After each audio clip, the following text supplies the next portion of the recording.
এই চহৰখন চাওকচোন, দেখিবলৈ কিমান সুন্দৰ। চাৰিওফালে ধুনীয়া ধুনীয়া ৰং বিৰঙীন লাইটে একেবাৰে জকমকাই আছে। কোনোবাটো হালধীয়া, কোনোবাটো ৰঙা, কোনোবাটো যদি বন্ধ হৈছে, আকৌ ক'ৰবাত দুটা জ্বলিছে। এনেদৰে এই লাইটবোৰে গোটেই চহৰখন পোহৰাই তুলিছে। কিন্তু এতিয়া আমি লাইটবোৰ নুমুৱাই দিম আৰু আকাশৰ ফালে চাম। দেখিছেনে, আমি এইমাত্ৰ চাই অহা চহৰখনতকৈ বহুত বেছি শুৱনি। এখন বিশাল চহৰ মূৰৰ ওপৰত থিয় হৈ আছে। আমি সকলোৱে জানো এইবিলাক একোটা তৰা, আৰু এই তিৰবিৰাই থকা পোহৰৰ জাকটোক আমি কওঁ তৰামণ্ডল। ইংৰাজীত কয় গেলেক্সি। গেলেক্সি শব্দটো আহিছে গ্ৰীক শব্দ দ্য গেলেক্সিয়াছ কুক্লোছৰ পৰা, যাৰ অৰ্থ হ'ল মিল্কী চাৰ্কল। আৰু আমি যিখন তৰামণ্ডল বা গেলেক্সিৰ নিবাসী, সেইখনৰ নাম হ'ল আকাশগংগা তৰামণ্ডল, দ্য মিল্কী ৱে গেলেক্সি। আকাশগংগা তৰামণ্ডলত 200 বিলিয়ন অৰ্থাৎ 20,000 কোটিতকৈও অধিক তৰা আছে। তাৰ এটা তৰা হ'ল আমাৰ সূৰ্য, আৰু সূৰ্যৰ 8টা গ্ৰহৰ এটা হ'ল পৃথিৱী। মানে আপুনি ভাবি চাওক যে আকাশগংগাৰ চাইজ কিমান হ'ব। আজি আমি সকলো গম পাওঁ। ভিডিঅ'টো কেৱল স্কিপ নকৰাকৈ চাই থাকিব। আমি ইয়াত আকাশগংগাই লুকাই ৰখা গোপনীয় ঘটনাৰ বিষয়ে যিমান পাৰোঁ জানিবলৈ চেষ্টা কৰিম। বলক তেনেহ'লে আমি আজি ধৰিত্ৰীক লৈ আকাশগংগাৰ যাত্ৰালৈ ওলাই যাওঁ।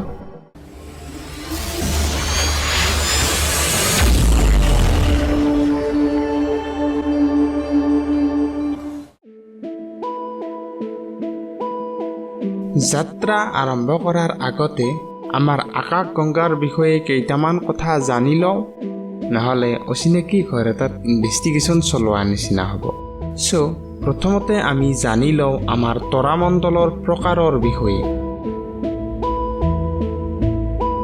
আপুনি জানেনে যে আমি ৰাতি আকাশত যিমান পোহৰ দেখোঁ, চব পোহৰে তৰা নহয়।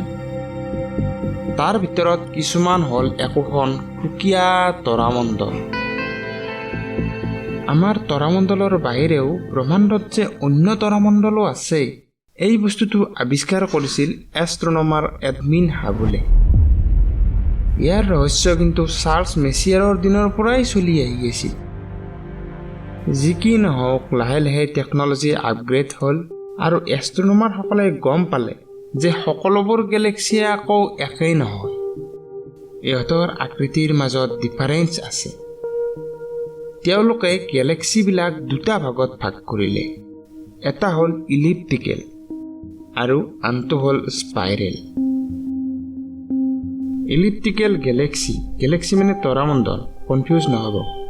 ইলিপ্টিকেল গেলেক্সিবিলাক এটা বিশাল তৰাৰ বলৰ নিচিনা। ইহঁতক যিকোনো এংগুলৰ পৰা চালে গোল নহ'লে ডিম্বাকৃতিৰ দেখা যায়। গেলেক্সি বা তৰামণ্ডলৰ দ্বিতীয় প্ৰকাৰটো হ'ল স্পাইৰেল। স্পাইৰেল গেলেক্সিবিলাক অলপ বেলেগ। ইহঁতৰ কেন্দ্ৰৰ পৰা কিছুমান বাহু ওলাই আহে, আৰু এই বাহুবোৰত গোটেই তৰাবিলাক জকমকাই থাকে। এই গেলেক্সিবোৰ দূৰৰ পৰা এখন ডাঙৰ ঘূৰণীয়া ডিছৰ নিচিনা দেখা যায়। আৰু আমাৰ আকাশগংগা তৰামণ্ডল মানে মিল্কী ৱে গেলেক্সিও এখন স্পাইৰেল গেলেক্সি।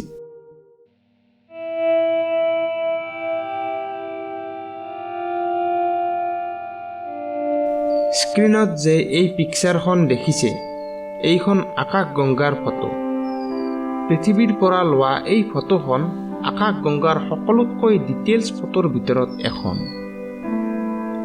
ইমেজখনৰ পিক্সেল 80 কোটি, আৰু পৃথিৱীৰ একেবাৰে আন্ধাৰ ঠাইৰ পৰা কেপচাৰ কৰা প্ৰায় 1000 পিক্সাৰৰ কম্বিনেশ্যন।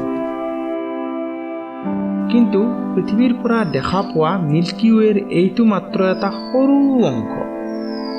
আমাৰ সম্পূৰ্ণ তৰামণ্ডল দেখিবলৈ কেনেকুৱা সেইটো আমি চাব নোৱাৰোঁ, কাৰণ আমি ইয়াৰ মাজত আছোঁ। আমাৰ টেকন'লজি এতিয়াও ইমান উন্নত নহয় যে আমি আমাৰ তৰামণ্ডলৰ বাহিৰৰ পৰা ফটো ল'ব পাৰোঁ। কিন্তু এটা কাম আমি নিশ্চয় কৰিব পাৰোঁ যে অন্য তৰামণ্ডলবিলাক কেনেকুৱা, আকাৰ, আকৃতি, এইবিলাক বস্তু গভীৰভাৱে অধ্যয়ন কৰিব পাৰোঁ। যেনে মেছিয়াৰ 74, ইন শ্বৰ্ট M74, আকাশগংগাৰ ওচৰত থকা অন্য এটা তৰামণ্ডল। এই গেলেক্সিটো আমাৰ পৰা প্ৰায় 3 কোটি আলোকবৰ্ষতকৈও অধিক দূৰত আছে। M74 প্ৰকাৰত এটা স্পাইৰেল গেলেক্সি। ঠিক তেনেদৰে এষ্ট্ৰনমাৰসকলে বেলেগ বেলেগ তৰামণ্ডলবিলাক অধ্যয়ন কৰি পৃথিৱীৰ পৰা লোৱা ছবিবোৰৰ ওপৰত লক্ষ্য কৰি তৰা আৰু অন্য বস্তুবোৰ সঠিক স্থানত বহুৱাই আমাৰ তৰামণ্ডলৰ এটা কাল্পনিক আৰ্হি তৈয়াৰ কৰিছে।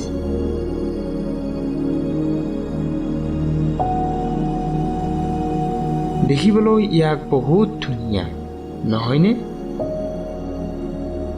প্ৰায়ভাগ স্পাইৰেল গেলেক্সিৰ দৰে আকাশগংগাৰো কোৰ অংশৰ মানে কেন্দ্ৰৰ উজ্জ্বলতা বেছি, য'ৰ পৰা ওলাই আহিছে দুডাল ডাঙৰ আৰ্ম মানে বাহু।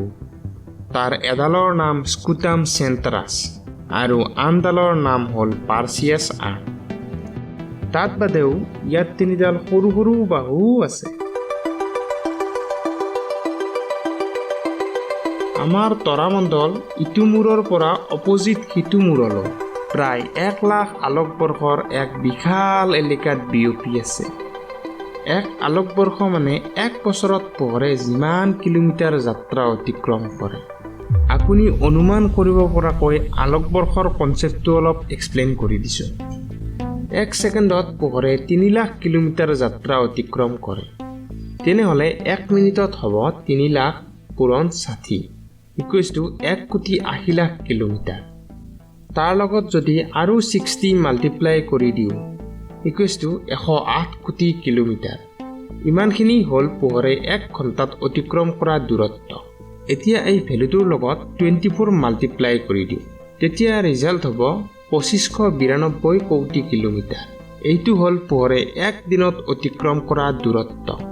যদি ইয়াক 365 মাল্টিপ্লাই কৰি দিওঁ তেনেহ'লে আমি পাম দ্য ভেলু অফ 1 লাইট ইয়াৰ, 1 আলোকবৰ্ষ। যদি আপুনি 1 আলোকবৰ্ষৰ কনচেপ্টটো ধৰিব পাৰিছে তেনেহ'লে 1 লাখ আলোকবৰ্ষৰ ভেলু কিমান হ'ব কমেণ্টত জনাবচোন। কিন্তু তাৰ আগত ভিডিঅ'টো সম্পূৰ্ণ চাই লওক। আমি মিল্কি ৱেৰ ক'ত অৱস্থান কৰোঁ জানেনে? এই পইণ্টটো। আমাৰ ভালপোৱা, হিংসা, অহংকাৰ, কোষ, দুখ চব এই বিন্দুটোতেই সোমাই আছে। পৃথিৱীত যেনেকৈ প্ৰতিদিনে কিবা নহয় কিবা চেঞ্জ হৈ থাকে, মহাকাশতো তেনেকৈ আমি নজনাকৈ বহুত কিবা কিবি চলি আছে, য'ত তাপ আৰু চাপৰ প্ৰভাৱত নতুন তৰাই জন্ম লয় আৰু বুঢ়া তৰাবোৰ ভয়ানক বিস্ফোৰণৰ দ্বাৰা মৃত্যু হয়। আকাশগংগাত এনেকুৱা কিছুমান ঠাই আছে যিবোৰে আমাক তাৰ জন্ম কাহিনী দৰ্শাব পাৰে। যাত্ৰাৰ প্ৰান্তভাগত আমি আজি এনেকুৱা এটা ঠাইলৈ আগবাঢ়ি যাম আৰু চাম আকাশগংগাৰ 200 বিলিয়ন তৰাৰ প্ৰতিটো তৰা কেনেকৈ জন্ম হৈছিল। বলক আমি 1346 আলোকবৰ্ষ দূৰত অৱস্থিত অৰায়ন নেবুলাৰ ফালে আগবাঢ়ি যাওঁ।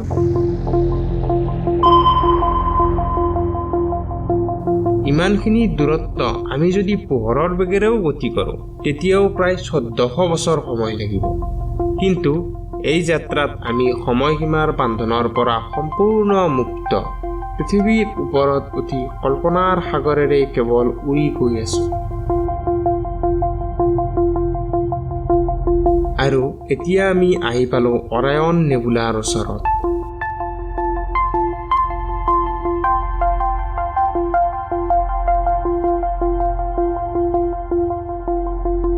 যাৰ কোলাত জন্ম হৈ আছে নতুন নতুন তৰা। গেছ আৰু ধূলিৰে তৈয়াৰী অৰায়ন এটা বিশাল গেছৰ ডাৱৰ। ইয়াৰ কাষত অহাৰ লগে লগে ধৰিত্ৰীৰ আকাশত এক মনোমোহা ছবি দেখা গৈছে, যেন আমি স্বৰ্গৰ মাজত সোমাই পৰিম। কিন্তু এই মনোমোহা দৃশ্যৰ পিছত বহুত কিবা লুকাই আছে, যিয়ে আমাক ক'ব পাৰে আমাৰ সূৰ্য বা তৰামণ্ডলৰ প্ৰত্যেকটো তৰাৰ জন্ম কাহিনী। ইয়াত এটা কথা মন কৰিছেনে যে আমি বাৰু কল্পনাৰ মাধ্যমত আহি ইমান পালোঁ, কিন্তু এষ্ট্ৰনমাৰসকলে এই অবজেক্টবিলাক পৃথিৱীৰ পৰা কেনেকৈ পৰ্যবেক্ষণ কৰে ভাবিলে আচৰিত নহয়নে? এই বস্তুবিলাক চোৱাৰ মেইন অস্ত্ৰপাত হৈছে টেলিস্কোপ। আগৰ এষ্ট্ৰনমাৰসকলে এই যন্ত্ৰটোৰে যেতিয়া মহাকাশলৈ লক্ষ্য কৰে তেতিয়া ওপৰত কিছুমান ডাৱৰৰ নিচিনা বস্তু দেখিবলৈ পায়, যিবোৰে কোনোবাটো ঠাইত তৰাবিলাকৰ ৰশ্মি ধোৱা ধোৱা কৰি দিয়ে। ইয়াৰ উপৰি যেতিয়া মহাকাশবিদসকলে হাবল স্পেচ টেলিস্কোপৰ দ্বাৰা এই বস্তুবোৰ পৰ্যবেক্ষণ কৰিলে তেতিয়া দেখিলে যে এই ডাৱৰবোৰে কেৱল তৰাবিলাকৰ ৰশ্মি ধোৱা ধোৱা কৰে তেনে নহয়, কেতিয়াবা তাত উজ্জ্বল ৰশ্মিৰো জন্ম হয়। এই উজ্জ্বল গেছ আৰু ধূলিৰ ডাৱৰবোৰক কোৱা হয় নেবুলা। অসমীয়াত নেবুলাক কি কয় নাজানো। যি কি নহওক, এতিয়া আমি নেবুলাবিলাক কি বস্তু সেইটো গম পালোঁ। আৰু এই নেবুলাবিলাকৰ ভিতৰত অৰায়নো এটা। ইয়াৰ বাহিৰেও আমি আৰু কেইটামান নেবুলাৰ ওপৰত নজৰ ৰাখি আছোঁ, যেনে ঈগল নেবুলা, মহাকাশত 4 আলোকবৰ্ষত বিয়পি থকা এটা স্তম্ভৰ নিচিনা। তাৰোপৰি কাৰিনা নেবুলা। কাৰিনা নেবুলা এক বিশেষ ধৰণৰ সেউজীয়া ৰশ্মিৰ কাৰণে জনা যায়। ৰশ্মিৰ এই ৰঙৰ পৰা আচলতে আমি ধৰিব পাৰোঁ যে এইবোৰ কি গেছেৰে তৈয়াৰী। এই উজ্জ্বল ৰংবোৰৰ পৰাই আমি তাৰ সকলো কাহিনী বুজিব পাৰোঁ।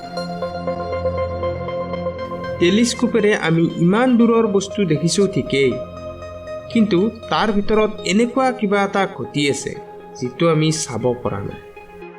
বৈজ্ঞানিকসকলৰ মতে এই গেছবোৰে তাপৰ প্ৰভাৱত গৰম হৈ নিজেই পোহৰ বিকিৰণ নকৰে। তাত নিশ্চয় কিবা ৰহস্যময় শক্তি আছে, যাৰ বাবে আমাক প্ৰয়োজন হ'ল ইনফ্ৰাৰেড ভিজন। ইনফ্ৰাৰেড ভিজনেৰে অবজেক্টবিলাক আমি অলপ বেলেগ ধৰণে দেখা পাওঁ।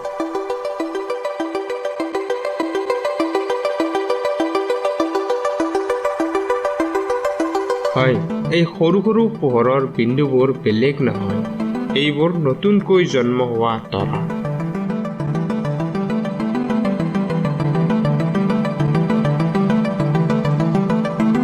ইনফ্ৰাৰেড ভিজনৰ পিছত ছবিখন এক্স-ৰে ভিজনেৰে চালে বাচি থকা ধূলিবালিবিলাক চাফা হৈ যায় আৰু আমি তৰাবিলাক ক্লিয়াৰলি দেখিবলৈ পাওঁ।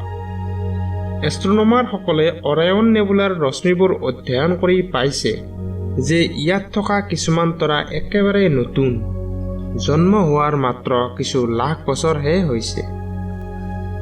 লাখ বছৰ আমাৰ কাৰণে বহুত দীঘলীয়া, বা ব্ৰহ্মাণ্ডৰ ইতিহাস চালে এই সময় অতি তাকৰ। লাখ বছৰ বয়সৰ তৰা যেন সৃষ্টিৰ কোলাত খেলি থকা কেঁচুৱাৰ নিচিনা, যিয়ে আগলৈ গৈ ডাঙৰ হ'ব। নৱজাত তৰাৰ এই কাহিনী কেৱল অৰায়নতেই নহয়, ব্ৰহ্মাণ্ডৰ প্ৰতিটো নেবুলাত একে।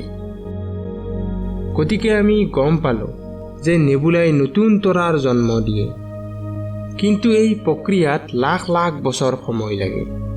এটা তৰা জন্ম লোৱা চাবলৈ এটা মানুহৰ জীৱন বহুত সৰু, কিন্তু যদি আপুনি এই লাখ বছৰৰ ঘটনাটো কেইমিনিটমানৰ ভিতৰতে চাব বিচাৰে, তেনেহ'লে আমাৰ সৌৰজগত চিৰিজটোৰ 1 নং পাৰ্টটো চাব পাৰে।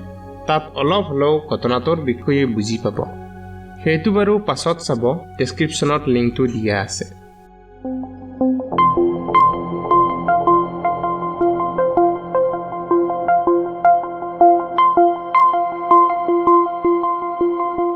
ইয়াত যে হাজাৰ হাজাৰ জকমকাই থকা ৰশ্মি দেখিছে, এইবোৰে আমাক নতুন তৰাৰ জন্ম হোৱাৰ সংকেত দি আছে। আৰু য'ত য'ত আমি বিস্ফোৰণ হোৱা দেখি আছোঁ, তাত তৰা জন্ম নহয়, মৃত্যু হৈ আছে। যি কি নহওক, ইয়াত আমি যিমান পাৰোঁ পৰ্যবেক্ষণ কৰিলোঁ। এতিয়া আমি ধৰিত্ৰীক লৈ যাম তৰামণ্ডলৰ পাৰ্চিয়াছ বাহুৰ ফালে। দূৰত্ব প্ৰায় 6500 আলোকবৰ্ষ আৰু য'ত লুকাই আছে আকাশগংগাৰ বহুত অদ্ভুত ৰহস্য।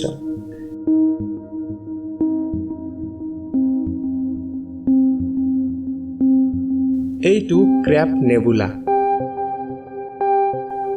অবজাৰ্ভাৰ এজনে এই অবজেক্টটো পৰ্যবেক্ষণ কৰি তাৰ এটা পিকচাৰ ড্ৰ কৰিছিল। এই পিকচাৰটো কেঁকোৰাৰ নিচিনা লাগিছিল। সেইবাবে এই নেবুলাটোৰ নাম পৰিল ক্ৰেপ নেবুলা। মেটেৰিয়েলৰ ক্ষেত্ৰত ই বাকীবোৰৰ লগত অমিল নহয়, ছেম গেছ আৰু ধূলিৰে তৈয়াৰী। কিন্তু ইয়াৰ অসাধাৰণ ঘটনাটো হৈছে যে এতিয়ালৈ তাত কোনো তৰা জন্ম লোৱা নাই। দেখাত শান্ত আৰু ইমান মনোৰম নেবুলাটোৱে নিজৰ মাজত খুব মধুৰ কাহিনী সংৰক্ষণ কৰি ৰাখিছে। ইয়াৰ ওপৰত নজৰ ৰাখি থকা বৈজ্ঞানিকসকলে গম পাইছে যে এই গেছবোৰ খুব দ্ৰুত গতিত বাহিৰৰ ফালে বিয়পি গৈ আছে। হয়তো এটা সময় আছিল যেতিয়া এই নেবুলাটোৰ ঠাইত আছিল এটা বিশাল তৰা। কিন্তু সময়ৰ গতিত এদিন এই তৰাটো বুঢ়া হৈ ছুপাৰন'ভা বিস্ফোৰণৰ দ্বাৰা তাৰ জীৱনকাল অন্ত পৰিছিল। 6500 আলোকবৰ্ষ দূৰত থকা সেই ঘটনাটো হয়তো প্ৰাচীন কালৰ মানুহে নিজৰ চকুৰেই দেখিছিল। 1054 চনৰ চাইনিজ মেনুস্ক্ৰিপ্টত এই অদ্ভুত ঘটনাটো লিপিবদ্ধ হৈ আছে। তাত লিখা আছে যে হঠাৎ আকাশত এটা বহুত ডাঙৰ তৰা দেখা গৈছিল। আকাশৰ সকলো তৰাতকৈ উজ্জ্বল আছিল এই তৰাটো। ইয়াৰ পোহৰ ইমান বেছি আছিল যে দিনতো দেখা পোৱা গৈছিল। কিন্তু কিছুদিন পিছত এই তৰাটো নোহোৱা হৈ গ'ল। আজি যেতিয়া এষ্ট্ৰনমাৰসকলে মেনুস্ক্ৰিপ্টত বৰ্ণনা কৰা সেই দিশটোলৈ চায়, তেতিয়া তাত ক্ৰেপ নেবুলা দেখা পায়, য'ত কেতিয়াবা চাইনিজ লোকে সেই অদ্ভুত তৰাটো দেখিছিল। আৰু তাৰ বাচি থকা অৱশেষখিনি আমি আজি দেখিবলৈ পাওঁ।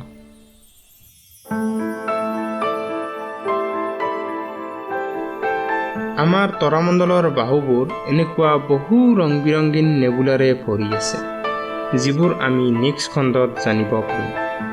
এই ভিডিঅ'টি 300-350 মান লাইক হ'লে দ্বিতীয় খণ্ডটো আপলোড দিম। চ' ভিডিঅ'টো যদি ভাল লাগিছে তেনেহ'লে লাইক আৰু কমেণ্ট কৰাৰ লগতে শ্বেয়াৰ কৰি দিব। ধন্যবাদ।